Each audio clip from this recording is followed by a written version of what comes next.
बहुत बहुत धन्यवाद।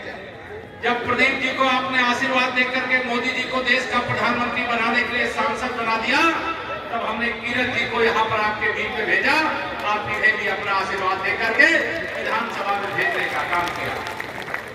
मैं 2022 के लिए आपका आशीर्वाद मांगने के लिए आया हूँ और मैं जानता हूँ कि आप जब मैं आता हूँ तो मुझे निराश नहीं करते, लेकिन मैं उससे ज्यादा आगे कह रहा हूँ। जितने बड़े अंतर से आपने 2017-2019 में जिताया, उससे भी बड़े अंतर से आपको 2022 में जिताने का काम करना है।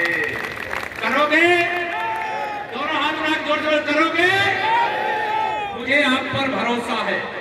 आज इस अवसर पर मंच पर विशेष तौर से पीके शर्मा जी, हमारे लोकप्रिय सांसद प्रदीप चौधरी जी, आपके लोकप्रिय विधायक प्रत्याशी और भावी विधायक श्री कीरत सिंह जी, मेरे भाई, मेरे मित्र और प्रदेश सरकार में पिछड़ा वर्ग आयोग के चेयरमैन के रूप में जिन्हें कैबिनेट मंत्री का दर्जा प्राप्त है, ऐसे श्री जसवंत सैनी जी, हमारे विधानसभा के प्रभारी अशोक कंसल जी, हमारे जिला पंचायत के अध्यक्ष मांगेराम चौधरी जी, जो हमारे परिवार की ताकत बढ़ी है, हमारे पूर्व विधायक श्री सुशील चौधरी जी, श्री महिपाल बाजरा जी, डीएसएफ के चेयरमैन श्री केश कुमार कुंडीर जी, कार्यालय के प्रमुख पूर्व जिला अध्यक्ष मेलाराम कुमार जी, हमारे श्रीमान रविंद्र कुंडीर जी, श्री राधे श्याम सैनी जी, विजेंद्र चौधरी जी,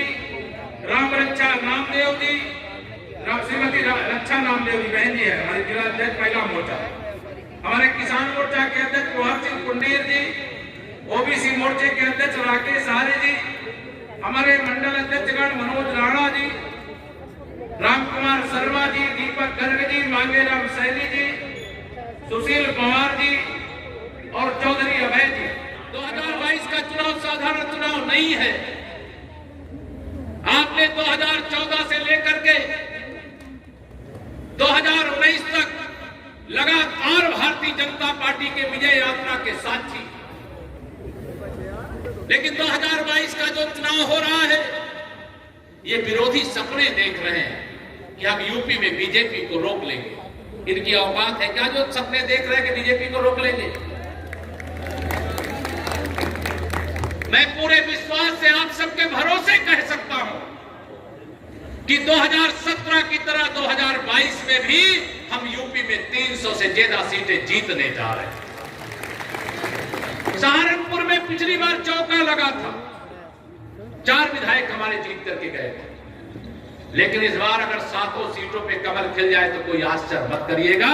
इस विश्वास के साथ मैं आप सबसे अपील भी कर रहा हूं, भारतीय जनता पार्टी के 7 सीटों पर जो प्रत्याशी हैं उनको अपना आशीर्वाद दीजिए।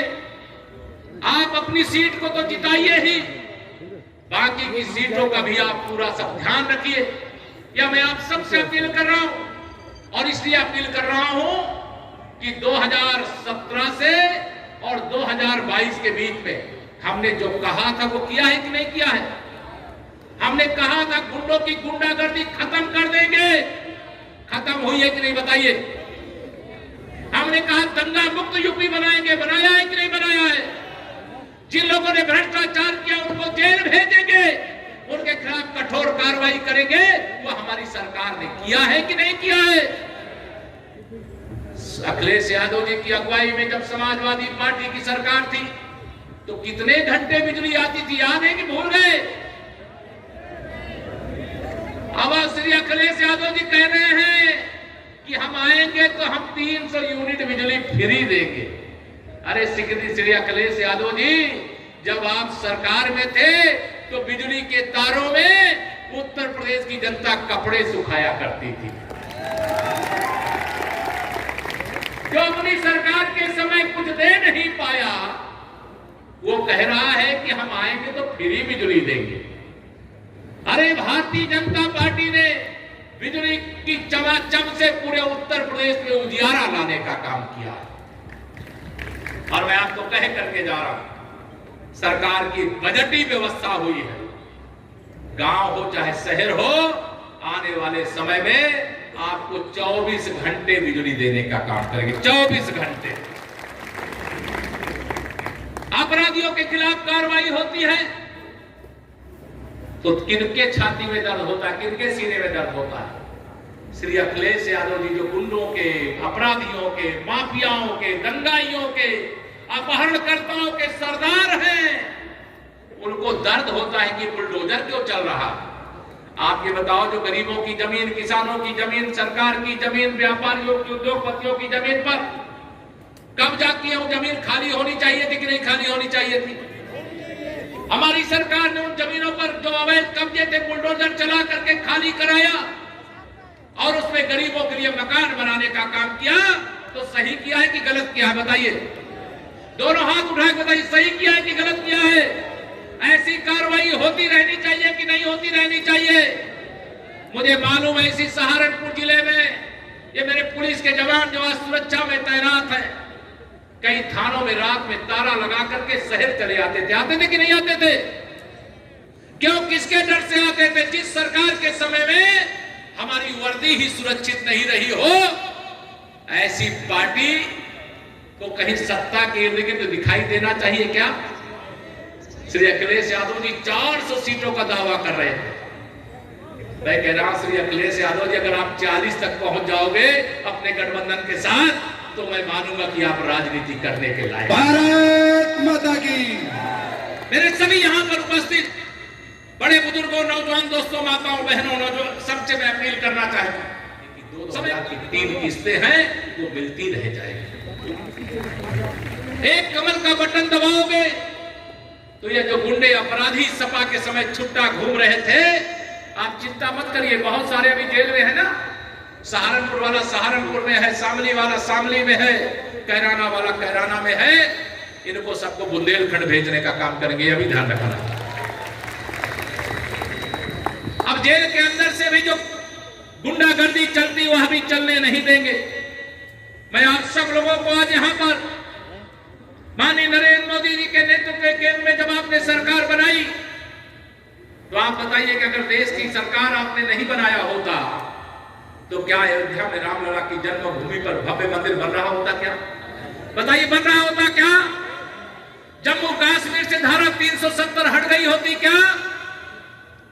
कोरोना का संक्रमण आया, इस संक्रमण से पूरी दुनिया तबाही के कगार पर थी, हमारे प्रदेश में भी संकट था, लेकिन इस संकट के बीच में पूरे प्रदेशवासियों का ध्यान रखने का काम जो नीचे से ऊपर गया है, देश के प्रधानमंत्री माननीय नरेंद्र मोदी जी ने किया है कि नहीं किया है?